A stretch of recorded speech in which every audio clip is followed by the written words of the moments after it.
On dit que l'histoire ne se répète pas, qu'elle bégaye. Cette phrase n'est pas de moi, elle est de Pierre Mendès France en 1955 lors d'un discours à l'Assemblée nationale à l'occasion d'une discussion sur l'entrée de la France dans le marché commun. En 2017, M. Macron lance les États généraux de l'alimentation et de l'agriculture. Ceux-ci deviennent vite les États généraux de l'alimentation. Et pourtant, notre ministre, c'est le ministre de l'agriculture et de l'alimentation. Donc, tout va de travers. Pas étonnant, en lisant dans le dernier Paysan breton, le numéro 3422 du 19 au 25 février, les propos de l'eurodéputée Madame Angélique Delahaye.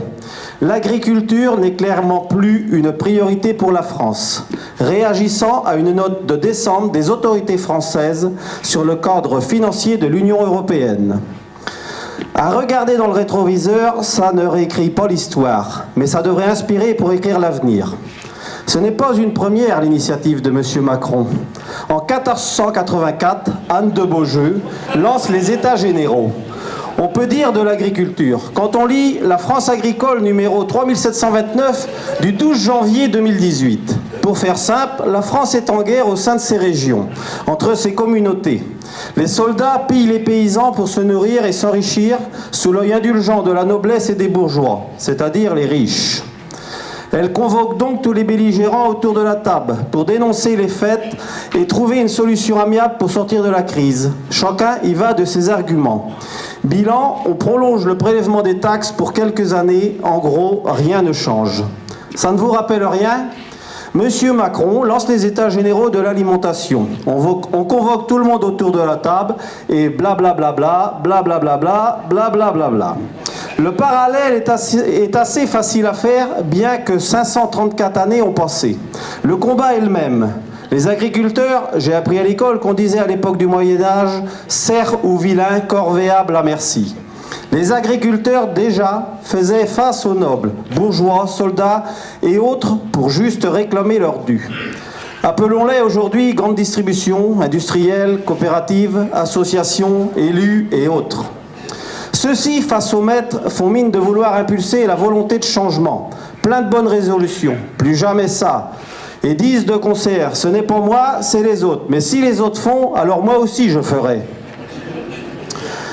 L'actualité médiatique nous dit que la guerre des prix continue entre grands distributeurs. Les industriels jouent de cette concurrence et pourtant le consommateur est prêt à payer les produits, jusque dans une certaine limite. Et nous, les agriculteurs, variables d'ajustement, nous paierons les pots cassés de tout ce système. Alors, Madame Lambert, la question est, que faut-il attendre de ces États généraux ? Pour la production, la victoire semble compromise. J'ai regardé Cash Investigation, je n'étais pas le seul, animé par Madame Lucet, dont je ne suis pas toujours fan. Mais quand elle est face au président de Sodial, je suis inquiet. Car d'être ainsi à la solde de son directeur et de toute la nébuleuse, ce n'est pas responsable. Nous avons, je crois, les mêmes dans le département. Mais pourquoi le système a-t-il dérapé ? Madame Lambert, vous qui êtes pro-coopérative, n'y aurait-il pas des cours de stratégie à mettre en place comme dans la filière laitière ? C'est qui le patron ? Pour redistribuer les rôles au sein de nos coopératives, pour que demain nous en soyons fiers et qu'elles montrent aux industries privées le chemin à emprunter. Alors après, j'ai pas réussi à faire la transition, mais je vais vous dire quand même un paragraphe qui était dans la France agricole. Et le chroniqueur de l'époque disait « Un des grands seigneurs, alors j'ai vu Emmanuel, Michel-Édouard ou Bigard, j'ai peut-être mal vu, inquiet de voir sa pension se réduire, va jusqu'à déclarer « Moi je les connais les mœurs des vilains. Si on ne les comprime pas en les surchargeant, bientôt ils deviennent insolents. » Et donc, vous ôtez entièrement cet impôt détail, l'impôt royal, il est sûr que tout de suite, il se montrera les uns à l'écart des autres comme envers les seigneurs. Des gens rebelles, ainsi qu'insupportables. Ainsi, ne doivent-ils pas connaître la liberté ? Il ne leur faut que la dépendance. Depuis lors, les gens de la terre ne furent que les mulets de l'État. Pour finir sur une note plus douce, Madame Lambert, allez, j'ose. Christiane, ne sommes-nous pas une grande famille dans la FNSEA ?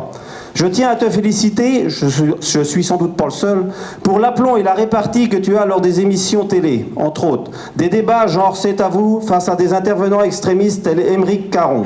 Il faut être une guerrière quand on rentre dans l'arène. Et là, avec toi, je me dis que la maison FNSEA est entre de bonnes mains. Merci à toi et continue le combat, nous t'épaulerons. Merci.